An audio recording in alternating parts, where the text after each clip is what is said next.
Hello dear parents. मैं हूं आर्यन और स्वागत करता हूं आप सभी का अपने यूट्यूब चैनल इंस्पायर इंस्टीट्यूट पे। Dear parents, in this session we will learn mathematics class 9th first chapter, that is real numbers.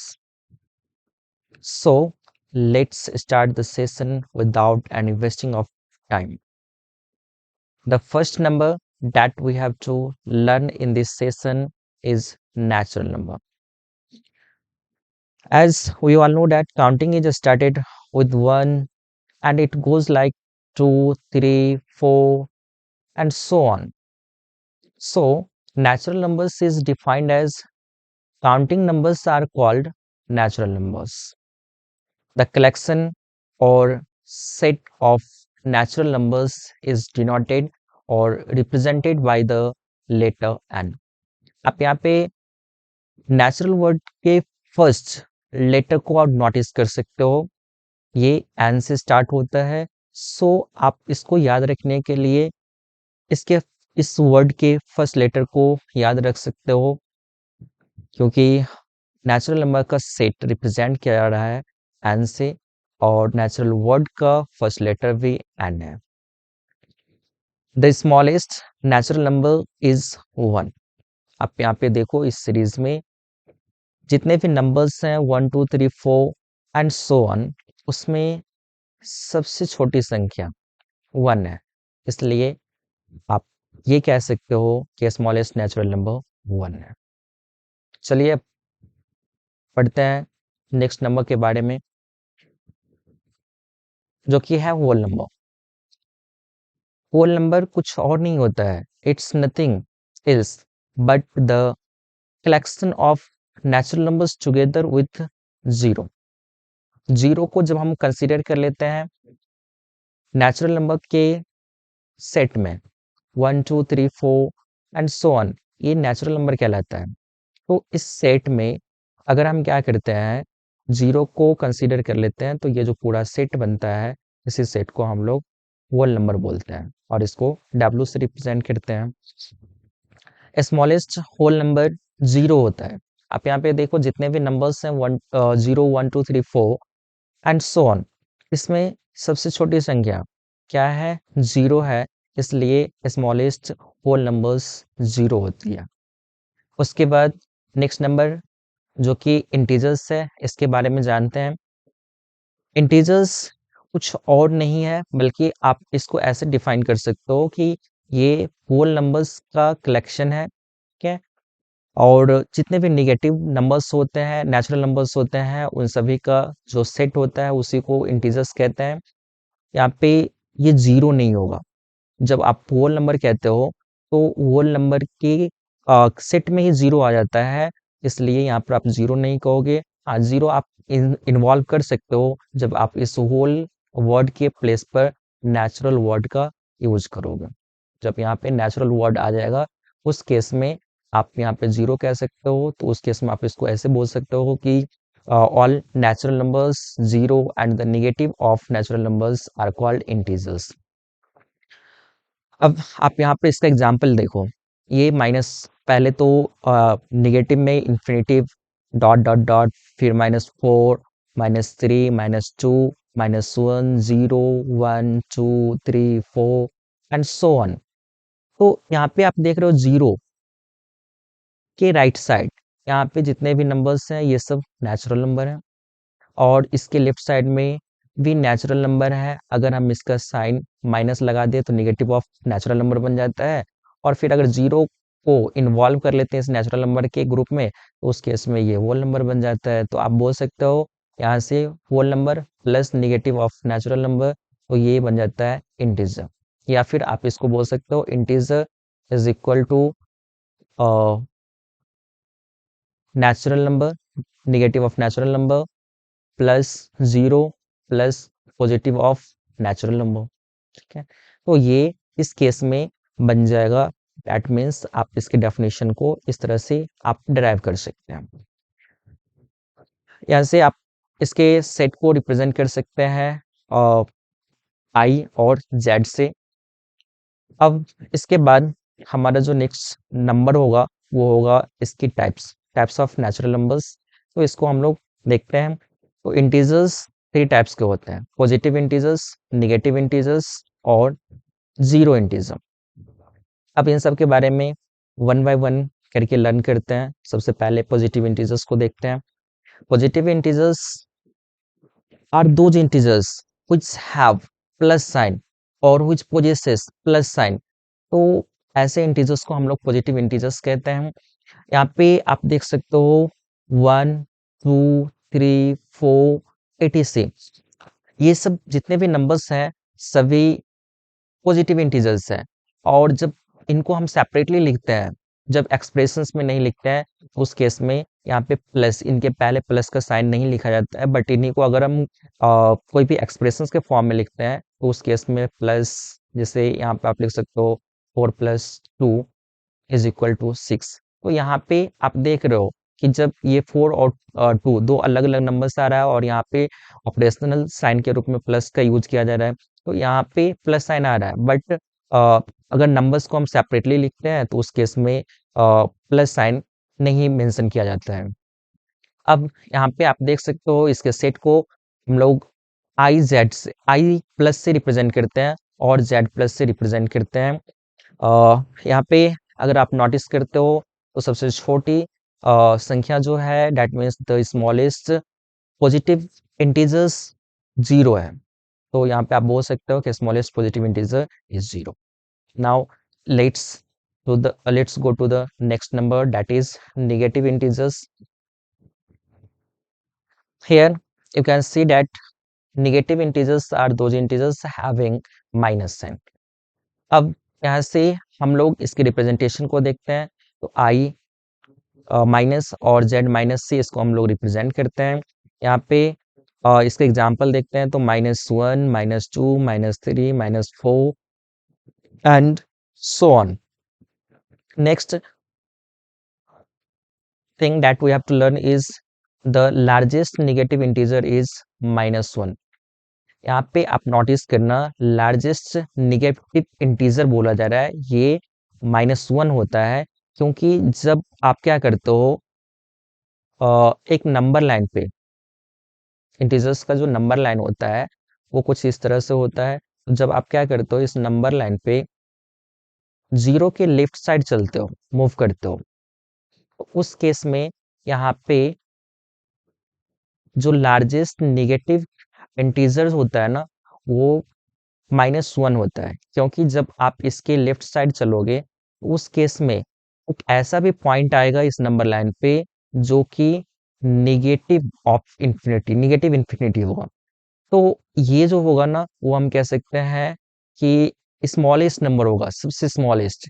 और यहाँ पे ये जो नंबर है वो सबसे लार्जेस्ट है। क्योंकि we know that when we move on the number line towards left side of zero, then we get the smaller values। So here the first value towards the left side of zero, that is -1, that is why it is the largest positive integers, sorry, negative integers. Next number that we have to learn is zero integer, and it is an integer which is neither positive nor negative। यहाँ पे आप इस number line पे देखो, zero यहाँ पे middle में है और यहाँ पे इसके राइट साइड 1 2 3 4 5 ये सब पॉजिटिव इंटीजर्स हैं। और इसके लेफ्ट साइड, जीरो के लेफ्ट साइड में जितने भी नंबर्स हैं वो नेगेटिव इंटीजर्स हैं। अब ये इसको जीरो को हम लोग पॉजिटिव और नेगेटिव कंसीडर क्यों नहीं करते हैं, इस चीज को हम लोग यहाँ पे समझते हैं। जैसे कि यहाँ पे हम क्या कर सकते हैं, 4 + 0 एक इक्वेशन, सॉरी, ये एक एक्सप्रेशन के रूप में हम समझते हैं। तो यहाँ पे 4 जब 0 करते हैं तो उस केस में इसका वैल्यू 4 होगा। और जब हम क्या करते हैं 4 - 0 करते हैं तो उस केस में इसका वैल्यू भी कितना होगा, 4 ही होगा। तो आप देख रहे हो कि जब हम 4 में से फोर में प्लस कर रहे हैं जीरो को, उस केस में भी 4 आ रहा है रिजल्ट। और उसके बाद 4 - 0 कर रहे हैं, उस केस में भी ये 4 के इक्वल आ रहा है। Means in both the cases there is no any effects on the result or the final answer of the expression, so it is considered as neither positive nor negative. Now let's move to the next number, that is rational number. Any number which is of the form p upon q, that means which is in the form of a fraction, जो fraction के form में है, जहाँ पे ये fraction में आप जानते हो कि fraction is equal to numerator upon denominator होता है, numerator upon denominator. So here in this form p is numerator and q is denominator. तो यहाँ पे बताया जा रहा है कि p और q क्या होंगे, तो p और q इंटीजर्स होंगे, बट q का वैल्यू, ये जो आप देख रहे हो यहाँ पे q का वैल्यू 0 नहीं हो सकता है, क्योंकि ये अनडिफाइंड होता है. आपको पता होगा जब भी हम किसी भी नंबर को 0 से डिवाइड करते हैं तो ये अनडिफाइंड होता है, ठीक है. दैट इज वाई आप मतलब इस किसी भी फ्रैक्शन के अपॉन में 0 कंसीडर नहीं कर सकते, और यहाँ पर भी वही कंडीशंस होता है. नेक्स्ट में फिर हम मूव करते हैं इसके नेक्स्ट पॉइंट के बारे में जानते हैं. तो ये है the set of rational number is represented by the letter q. यहाँ पे q से इसका जो सेट होता है रेशनल नंबर का, वो उसको रिप्रेजेंट किया जाता है. अब इसके एग्जांपल्स को देखते हैं. तो यहाँ पर जीरो एक रेशनल नंबर है. क्यों रेशनल नंबर है, कैसे रेशनल नंबर है, इस चीज को हम लोग समझते हैं. तो जिसे आप जानते हो कि जीरो को आप क्या कर सकते हो, p अपन क्यू के फॉर्म में लिख सकते हो, और जीरो के डिनोमिनेटर में आप कोई भी नंबर लिख सकते हो, तो उसका रिजल्ट जीरो ही होगा. फॉर एग्जाम्पल आप जैसे यहाँ पर 0/1 लिख सकते हो. 1 आप किसी भी नंबर के डिनोमिनेटर फॉर्म में लिख सकते हो, तो इससे कोई भी रिजल्ट में चेंजिंग नहीं होगा, तो इसका वैल्यू यहाँ पर 0 होगा. देख सकते हो यहाँ पर p का वैल्यू 0 लिख सकते हो और q का वैल्यू 1 लिख सकते हो. इसी तरह से कोई और भी एग्जाम्पल्स आप ले सकते हो, इसमें कोई भी रेस्ट्रिक्शंस नहीं है. आप 0/2 लिख सकते हो, इसका भी वैल्यू 0 ही होगा. यहाँ पर p का वैल्यू 0 और q का वैल्यू 2 हो जाएगा. 0 के अपॉन में आप कोई भी नंबर लगा सकते हो, बट दूसरे नंबर्स के साथ आप ऐसा नहीं कर सकते हो. तो यहाँ पे आप बोल सकते हो कि ये 0 पॉजिटिव रेशनल नंबर है. उसके बाद नेक्स्ट में 2/3 ये फ्रैक्शन के फॉर्म में ऑलरेडी है. 5 को भी आप लिख सकते हो 5/1 दैट इज इक्वल टू 5. तो यहाँ पे p जो होगा, सॉरी p का वैल्यू 5 हो जाएगा और q का वैल्यू 1 होगा. नेक्स्ट में 22/7 इट्स द वैल्यू ऑफ पाई, ठीक है. पाई का ये वैल्यू है, और यहाँ पे जब ये पाई का वैल्यू फ्रैक्शन के फॉर्म में है, उस केस में ये क्या होता है, तो एक रेशनल नंबर होता है. लेकिन जब ये सिंबल के फॉर्म में होता है, जब ये सिंबल के फॉर्म में होगा, तो उस केस में ये इरेशनल होगा. और यहाँ पे अगर हम बात करें ये फ्रैक्शन के फॉर्म में है, पाई का वैल्यू 22/7, तो इस केस में ये क्या है, तो एक रेशनल नंबर है. यहाँ पे आपको ध्यान देना है, it's a rational number when it is in the form of fraction, ठीक है. अब आगे बढ़ते हैं. नेक्स्ट नंबर जो हमारा है वो है इरेशनल नंबर. इरेशनल नंबर को आप डिफाइन कर सकते हो in the same way like rational number, but वहाँ पे आप जिस नंबर को p अपन q के फॉर्म में लिख पाते थे उसको बोलते थे रेशनल. बट यहाँ पे आप क्या करोगे, इरेशनल नंबर के केस में कोई भी नंबर जिसको आप p अपन q के फॉर्म में नहीं लिख सकते हो, उसको आप इरेशनल नंबर कहोगे. और यहाँ पे भी p और q है ना, इसे आप इंटीजर्स से बोलोगे, मतलब p और q का वैल्यू इंटीजर्स आप कोई भी कंसिडर कर सकते हो, बट q का वैल्यू 0 नहीं होगा. ये यहाँ पे भी रिस्ट्रिक्शन है, सेम कंडीशंस रेशनल की जैसे यहाँ पे भी है.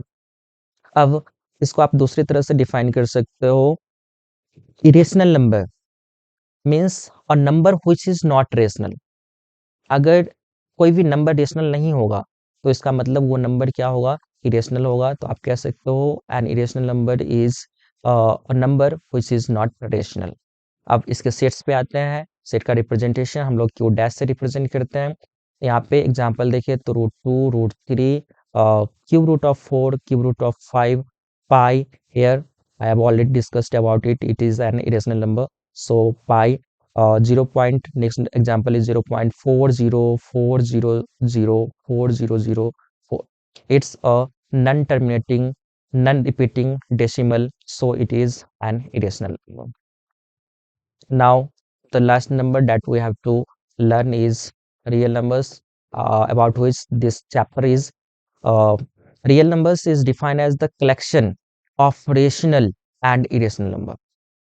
रेशनल और इरेशनल नंबर के कॉम्बिनेशन को, इसके सेट को हम लोग रियल नंबर्स कहते हैं, और रियल नंबर का रिप्रेजेंटेशन आर लेटर से किया जाता है। आप यहाँ पे देखो, ये टू टू एक काउंटिंग नंबर भी होता है, natural number, whole number, integers, rational number. So यहाँ से ये जो है ना, वो एक रेशनल नंबर है। आप ओवरऑल अगर इसका क्लासिफिकेशन करते हो तो two is a rational number, तो टू एक रेशनल नंबर है, इसलिए ये एक रियल नंबर की कैटेगरी में आता है, क्योंकि यहाँ पर ऑलरेडी मेंशन है रेशनल नंबर और इरेशनल नंबर का सम। दैट मीन्स मतलब इसका कलेक्शन रेशनल प्लस इरेशनल, इस दोनों का जो कॉम्बिनेशन है वही हमारा क्या है, तो रियल नंबर है। तो इस केस में टू एक रेशनल नंबर है, दैट इज वाई ये क्या होगा, एक रियल नंबर्स हो जाएगा। -5 ये भी एक, फर्स्टली तो ये एक नेगेटिव इंटीजर होता है, तो नेगेटिव इंटीजर आप इसको -5 को फ्रैक्शन के फॉर्म में लिख सकते हो, इसलिए ये एक रेशनल नंबर बन जाएगा, तो रेशनल है, that is why it will be real number. √3 it's an irrational number, क्योंकि एक नॉन परफेक्ट स्क्वायर नंबर है। और उसके बाद अगर हम बात करते हैं ये 4 क्यूब रूट ऑफ 4 का, तो ये नॉन परफेक्ट क्यूब नंबर है, इसलिए ये सब इरेशनल है। पाई ऑलरेडी इरेशनल ही होता है, तो इरेशनल है, इसलिए ये एक रियल हो जाएगा। -3/4 ये एक रेशनल नंबर है, that is why it will be real numbers. So guys, it was the basic introduction of all the numbers in very first chapter of your mathematics book. With only these informations, I last this session. Till then, bye bye and take care. Meet you soon in the next session, and thanks for watching this video.